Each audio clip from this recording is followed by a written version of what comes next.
chosen one. You were genuine. You were authentic. You brought nothing but sincerity to the table. You did not come with hidden agendas. You did not come with masks. You did not come with a calculated plan to extract something from them. You came with a pure heart. You gave them your loyalty when they had nothing to offer in return. You sat with them in their darkest hours. You carried their burdens when their own families walked away. You cheered for their success in the quiet of your room, praying for their elevation when no one was watching. You were genuine. And yet, they betrayed you.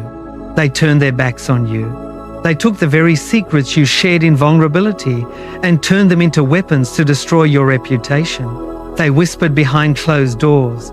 They plotted in secret rooms, trying to dismantle the destiny God had placed upon your life.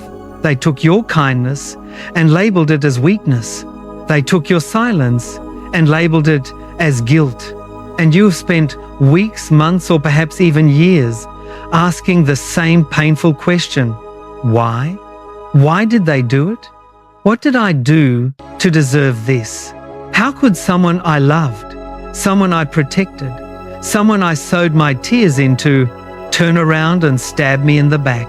The Father sent me to give you the answer today. The answer is simple, yet it will shake the very foundations of your understanding. They did not betray you because you did something wrong. They betrayed you because you did everything right. They betrayed you because you were genuine. And your genuineness was a mirror they could not bear to look into. They were jealous. They were envious of the light that God put inside of you. And because they could not replicate that light, they decided they had to extinguish it.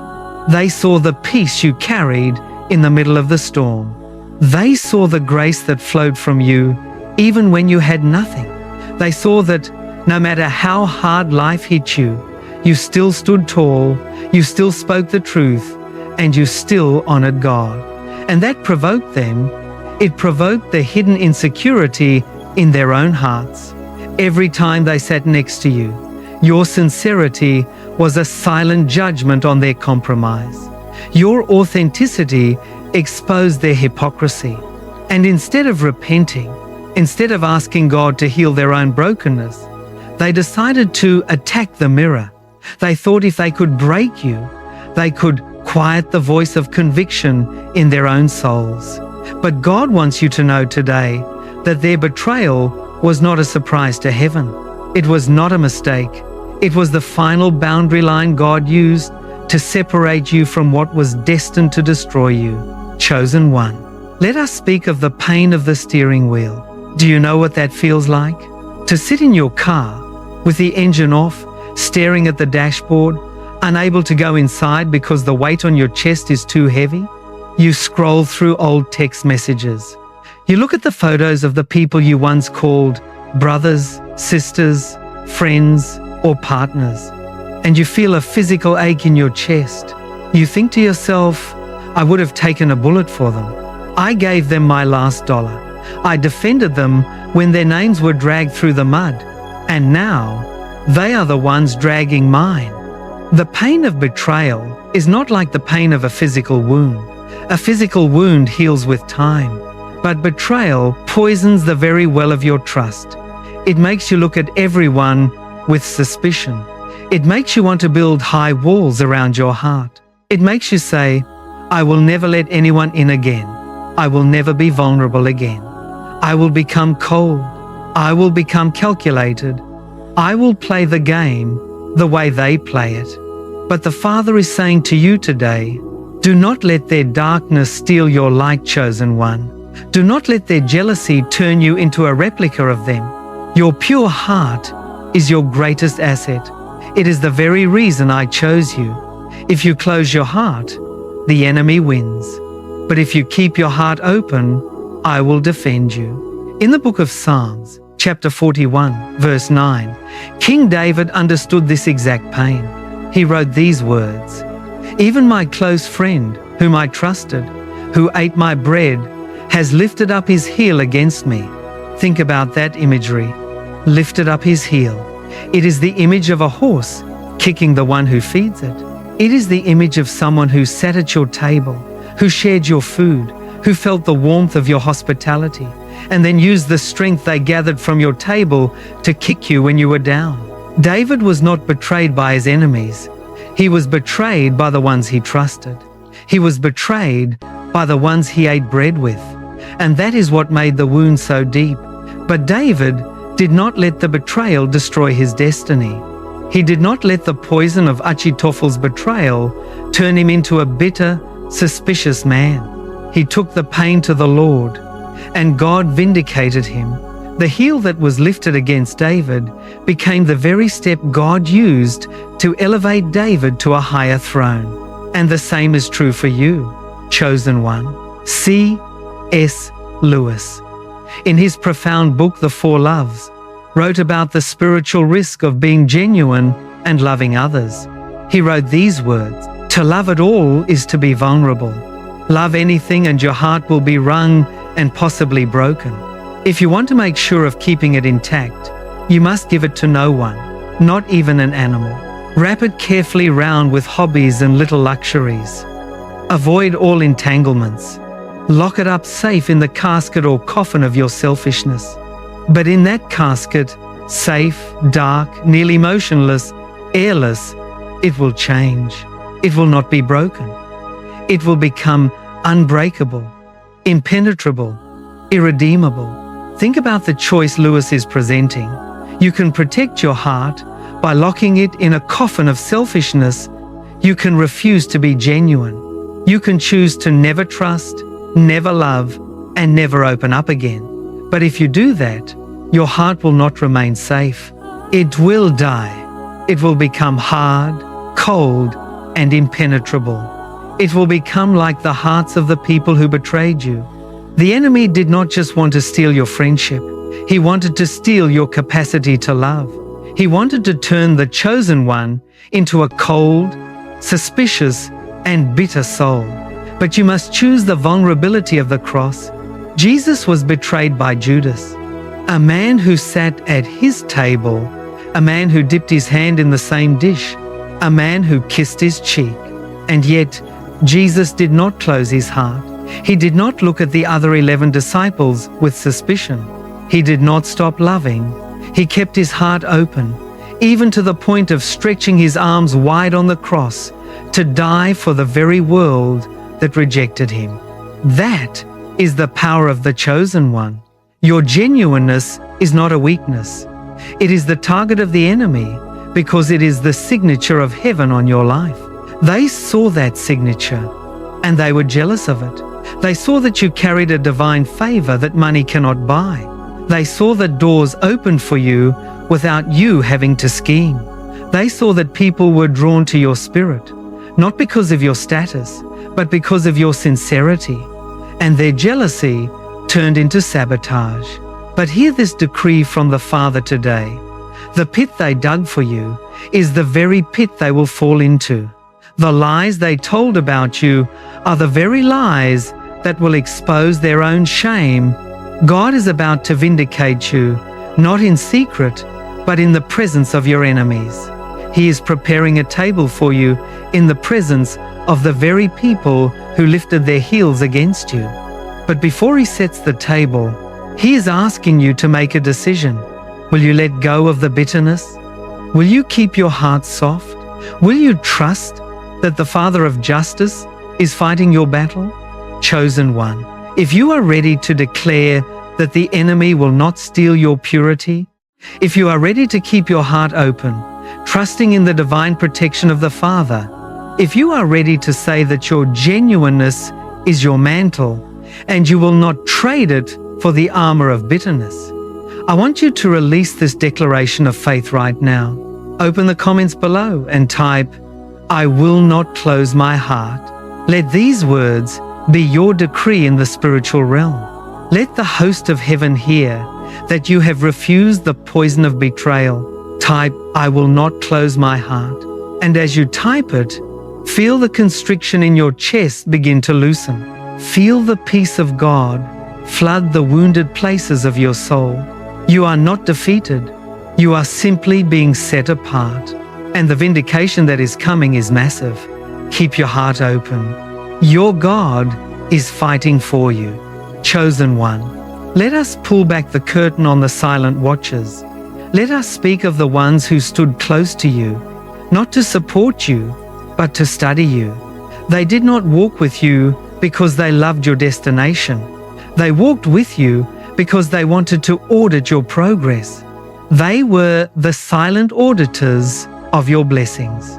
They watched your life the way a creditor watches a debtor.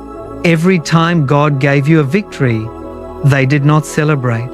They calculated, they computed the cost of your favor. They looked at your peace. They looked at your joy. And they asked themselves, why does she get that? Why does he have that favor? What makes them so special? They did not say these words out loud. Oh, no. Out loud, they smiled. Out loud, they clapped their hands. Out loud, they said, congratulations.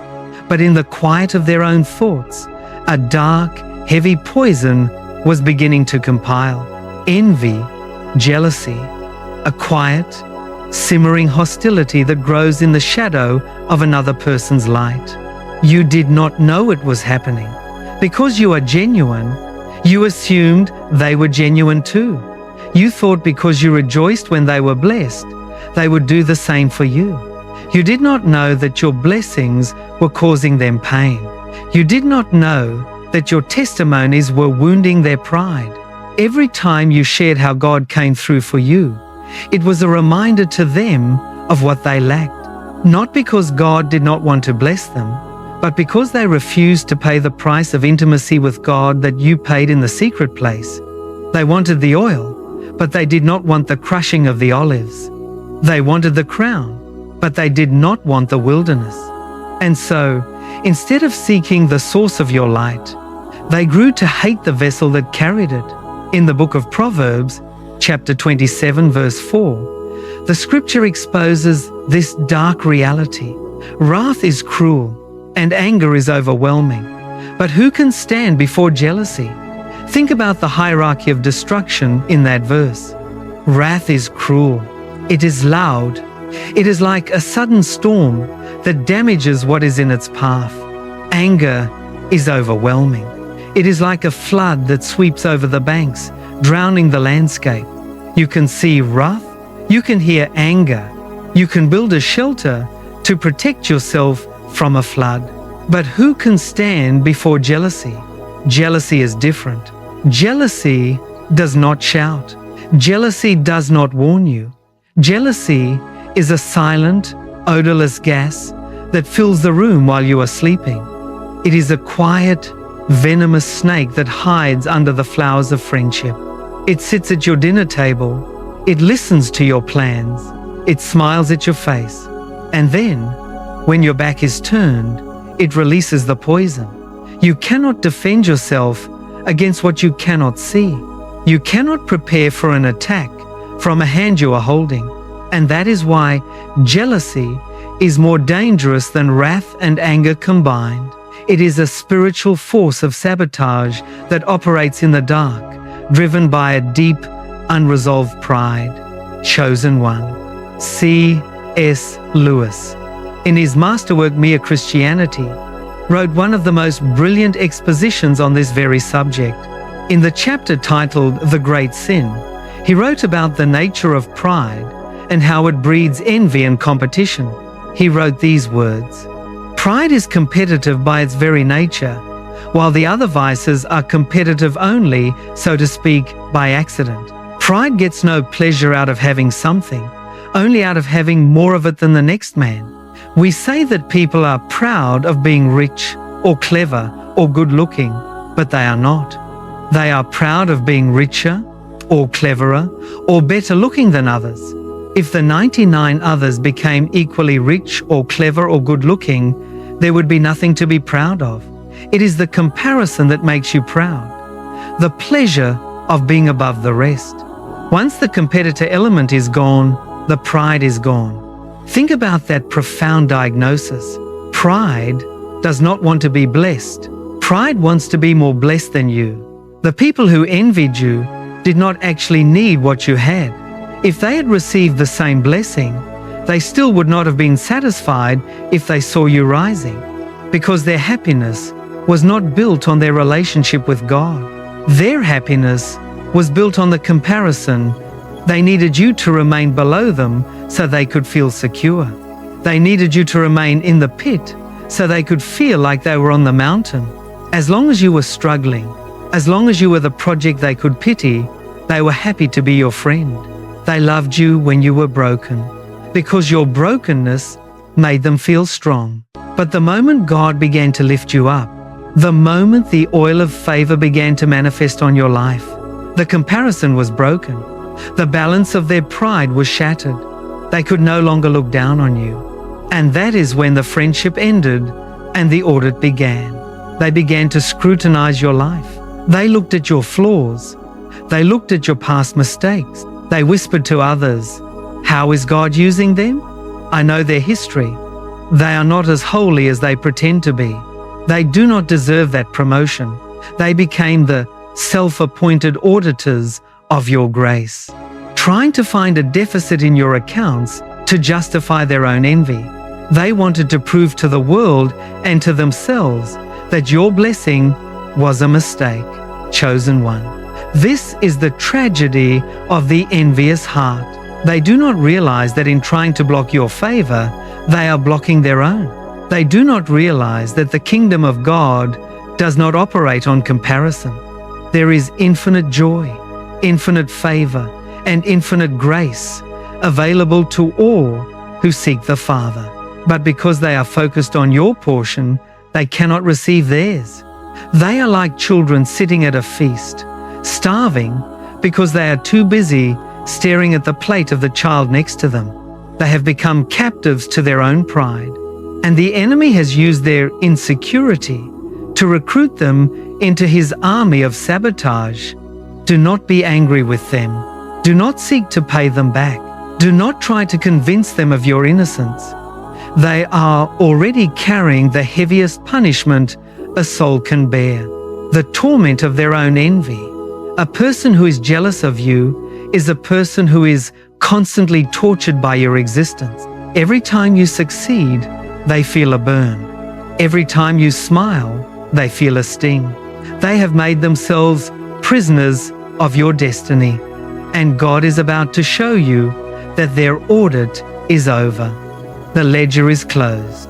Their opinions do not carry any weight in the court of heaven. The Father is about to move you into a place where their whispers cannot reach. But you must let go of the need to explain yourself to them. You must stop trying to make your light smaller so they won't feel uncomfortable. Shine, chosen one. Shine with the fullness of the glory God has placed on you. If they cannot handle the light, let them close their eyes. But do not dim your fire for the comfort of wolves. The separation is happening, and it is a mercy. Chosen one. Let us speak of the mechanics of betrayal. Let us travel back to a story you know well, but need to see with fresh eyes today. The story of a young boy with a coat of many colors. Joseph, he did not choose his dreams. God chose them for him. He did not paint his own coat. His father gave it to him as a token of love. But when his brothers looked at him, they did not see their father's joy. They saw their own deficiency. They saw the mantle, they saw the favor, and they hated him for it. The Bible tells us that they could not speak peaceably to him. Every word they uttered to him was laced with the silent poison of comparison. And one day, when Joseph came down the hill to bring them food, to serve them, to check on their welfare, they saw him coming from afar. And they did not say, "Here comes our brother." They said, "Behold, this dreamer cometh. Let us slay him. Let us cast him into some pit, and we shall see what will become of his dreams." Think about that conspiracy. A conspiracy born in the field, away from the Father's eyes. A conspiracy of brothers who sat at the same table, who shared the same blood, plotting the murder of an innocent boy. Why? Because they were jealous. They wanted to kill the dream by killing the dreamer. They cast him into a dry pit with no water. They sat down to eat bread while their brother cried in the dark. And then they sold him for 20 pieces of silver to passing merchants. They went back to their father with a blood-stained coat, telling a lie to cover their crime. They thought the story was over. They thought they had successfully audited Joseph's destiny and declared it bankrupt. They thought they had won, but they did not understand the physics of heaven.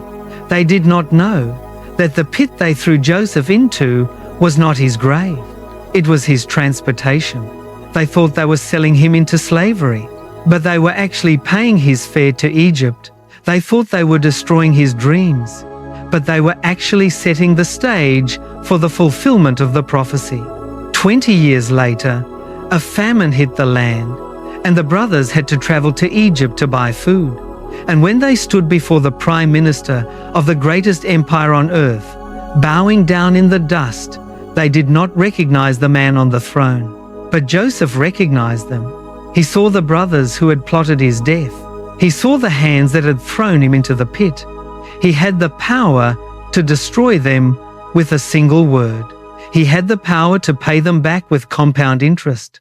But Joseph did not speak from a place of bitterness. He spoke from a place of revelation. In the book of Genesis, chapter 50, verse 20, Joseph looked at his trembling brothers and uttered the ultimate statement of divine reversal. As for you, you meant evil against me, but God meant it for good, to bring it about that many people should be kept alive, as they are today. Think about those words, chosen one. You meant evil against me.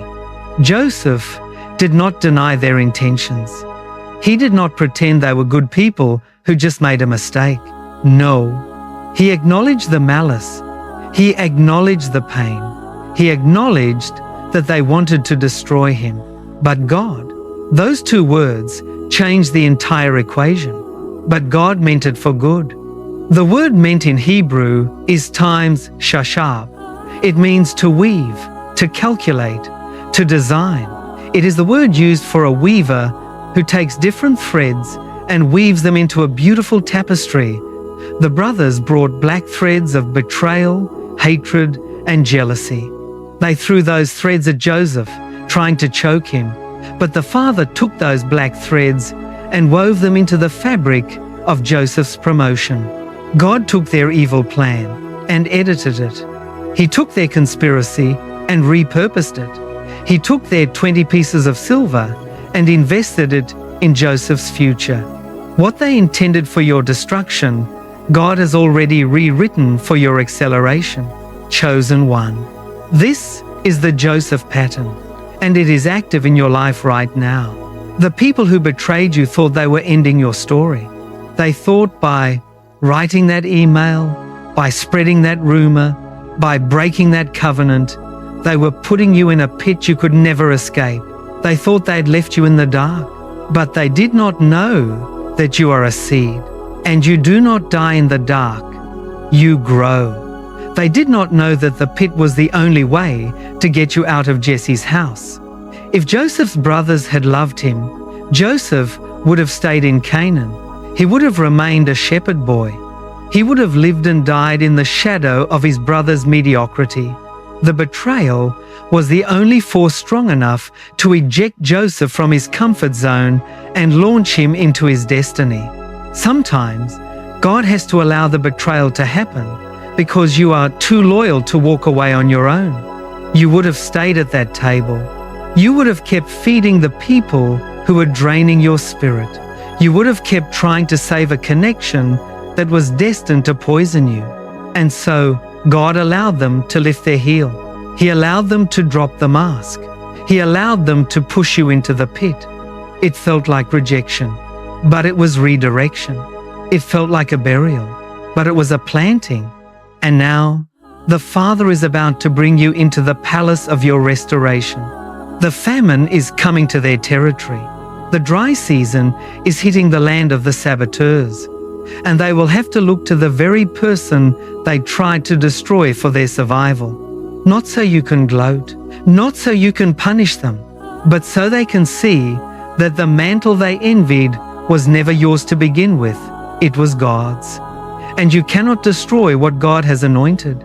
Chosen one, if you are ready to let go of the pain of the pit, if you are ready to trust that the Father has already woven the betrayal into your tapestry of triumph, if you are ready to look at the people who walked away and say, "You meant it for evil, but my God is turning it for my good," I want you to release this declaration of victory right now. Do not carry the sorrow of Joseph into the halls of Egypt. Open the comment section and type, "What was meant to harm me is turning for my good." Let these words register in the spiritual realm as your act of faith. Let the enemy know that his weapon did not prosper. Type, "What was meant to harm me is turning for my good." And as you type it, feel the chains of the pit breaking. Feel the light of Egypt's palace beginning to warm your face. The promotion is here. The restoration is compound. Your God has rewritten the script, and it ends in glory. Chosen one, stay with me now. Do not click away. Do not let the enemy distract you in this very moment, because what I am about to tell you is the turning point of this entire message. It is the mid-video rehook that your soul needs to hear. The betrayal was not your destruction. It was your rescue. The Judas in your life was not an error. He was a necessity. Judas was the only disciple who could get Jesus to the cross. The other 11 loved him too much. They would have tried to protect him. They would have fought the soldiers in the garden. They would have tried to hide him. But Jesus did not come to be hidden. He came to be crucified so he could rise in glory. And so he needed a Judas. He needed someone who would trade relationship for 30 pieces of silver. He needed someone who would drop the mask, because without the betrayal of Judas, there would be no resurrection. Without the betrayal of your close friends, there would be no elevation to your true mantle. The people who sabotaged you were not acting outside of God's sovereignty. They were acting as the severe mercies of your eviction. They were the divine agents of your pruning. You were too loyal to the cottage to build the palace on your own. You would have stayed in that toxic environment. You would have kept trying to heal the people who were poisoning you. You would have kept apologizing for your light. And so God had to allow them to show you their teeth. He had to let them bite you so that you would finally let go.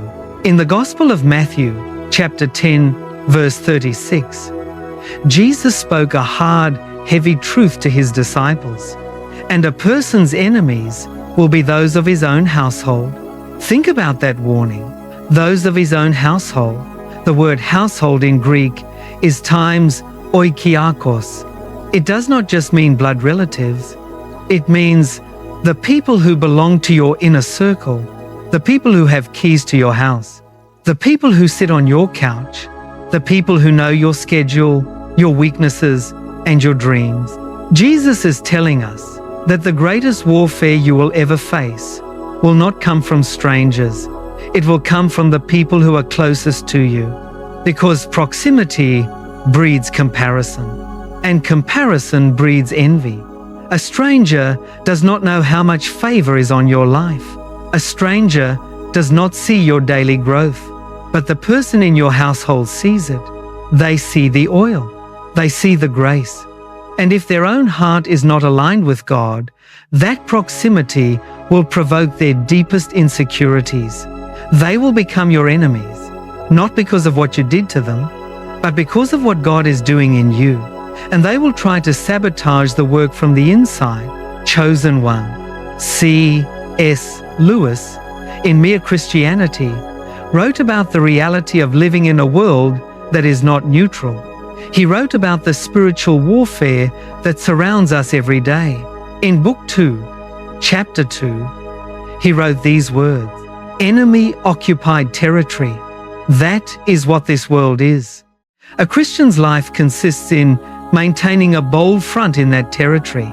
To fit us for that, the leader has provided us with weapons and instructions. Think about that description. enemy-occupied territory. This world is not a playground. It is a battlefield. And the people you thought were your allies were often just soldiers who had surrendered to the enemy's whispers. They were operating under the influence of the prince of this world. When they whispered about you, when they lied about you, when they tried to sabotage your promotion, they were executing the orders of the enemy. The enemy wanted to use their mouths to convince you that you are unlovable. He wanted to use their hands to push you back into the pit.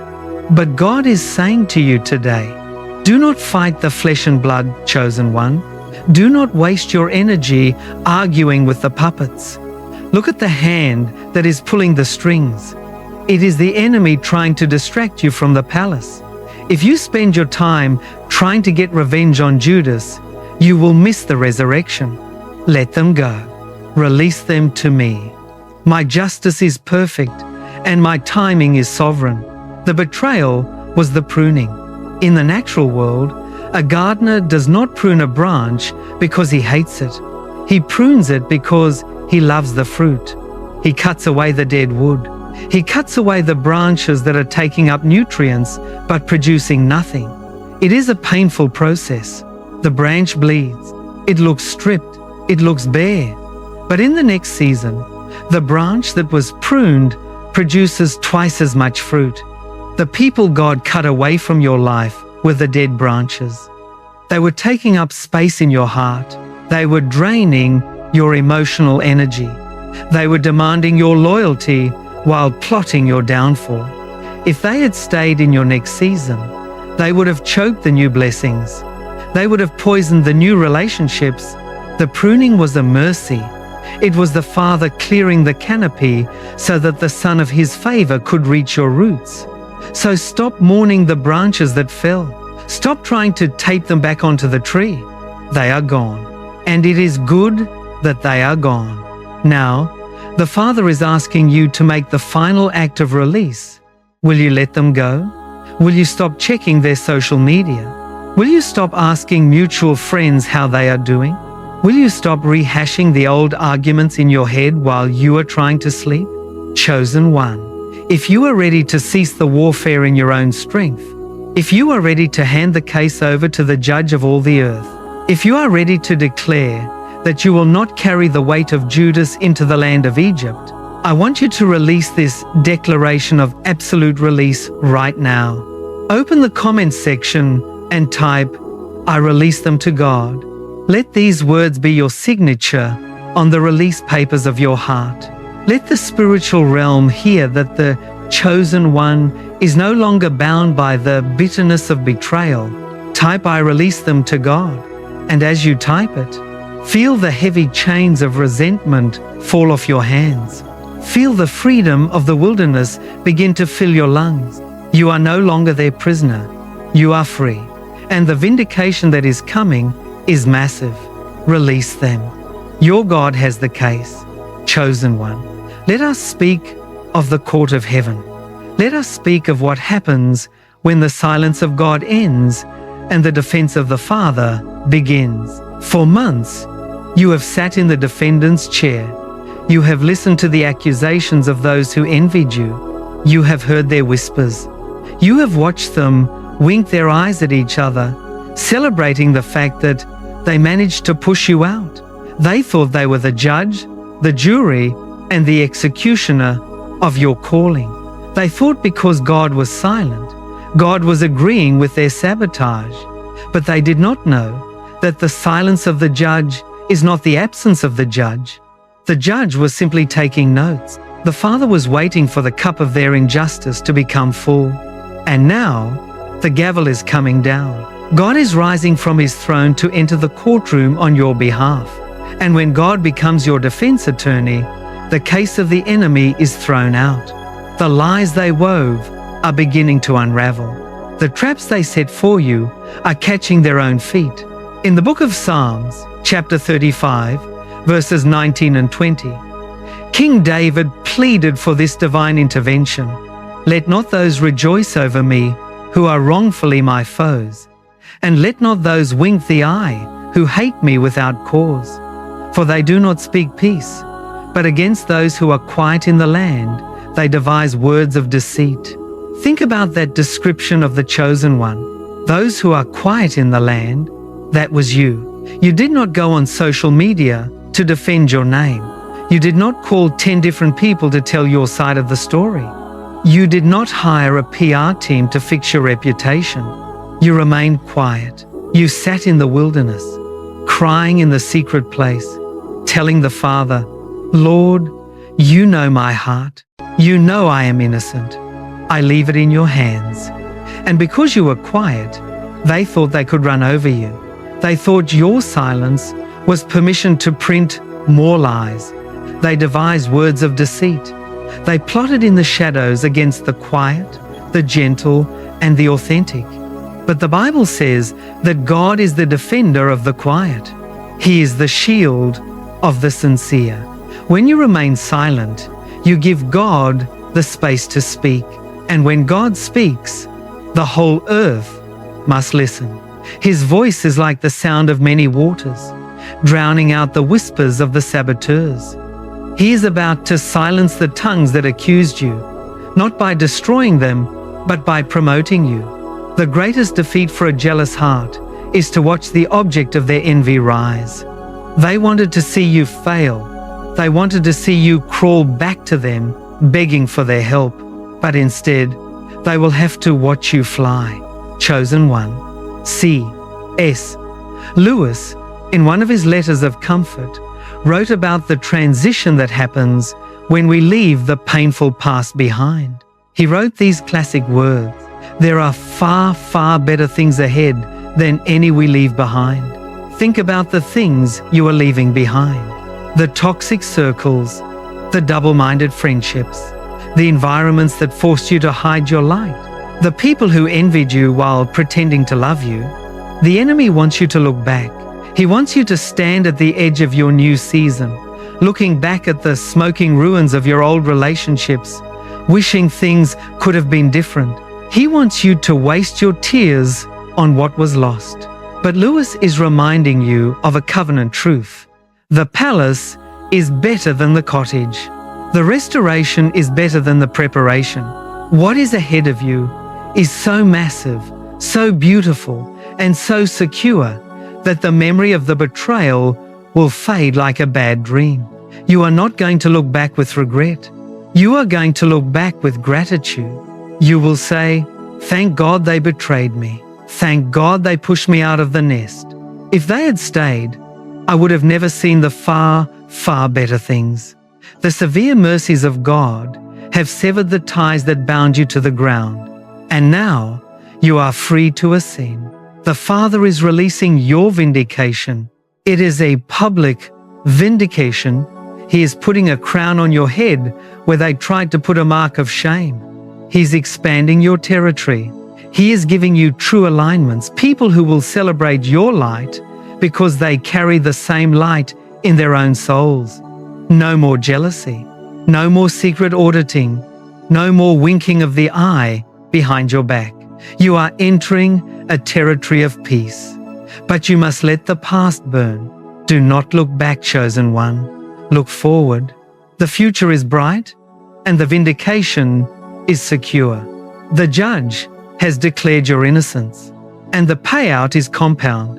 Chosen one, if you are ready to step into the far, far better things, if you are ready to receive the public vindication of the Father, if you are ready to declare that the courtroom of heaven has ruled in your favor, and you are stepping into your promotion, I want you to release this declaration of vindication right now.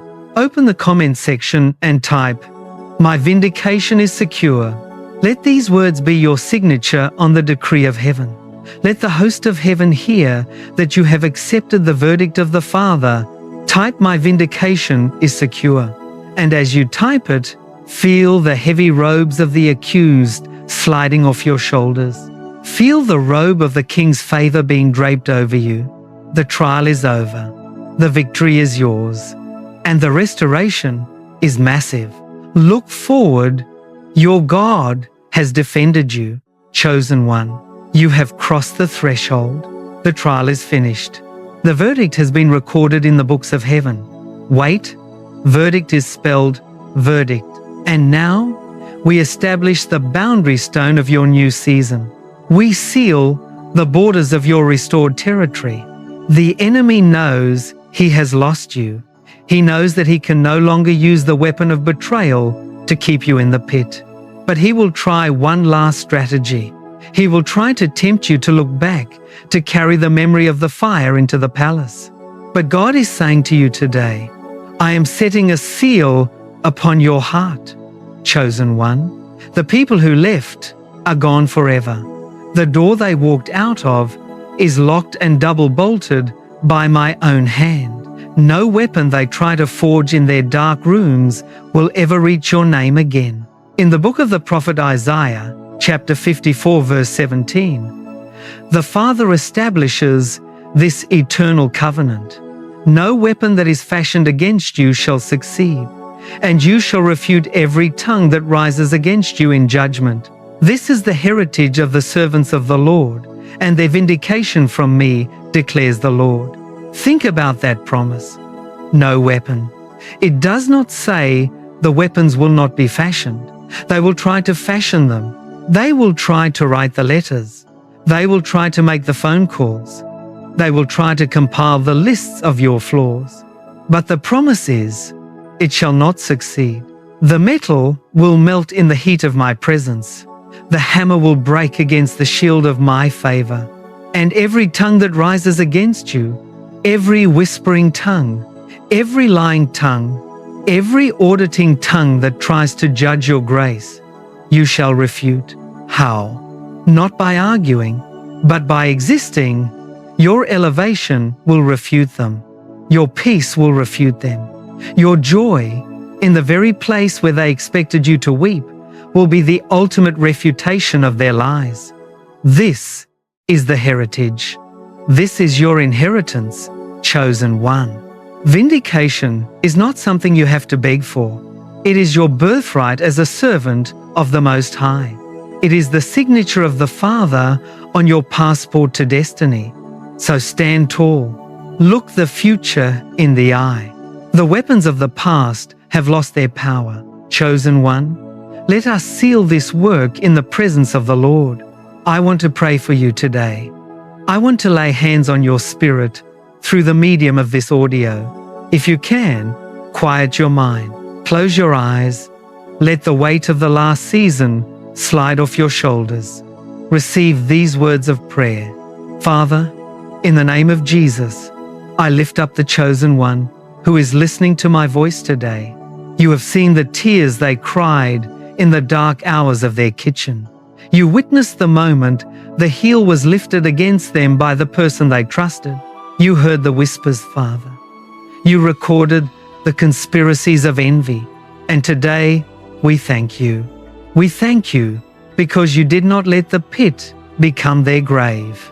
We thank you because you used the Judas to transport them to the palace. And now, Father, I pray for complete healing of the heart. Heal the wound of betrayal. Wash away the poison of suspicion. Do not let their heart become hard, cold, or impenetrable. Keep their spirit soft, sincere, and authentic. I pray that you would build a wall of fire around their territory. Let no weapon forged against them prosper.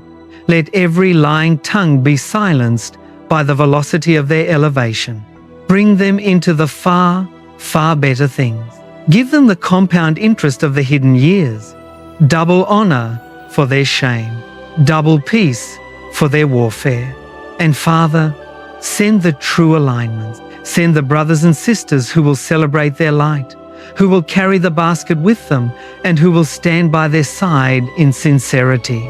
We declare that the chosen one is established. The old vessel is gone.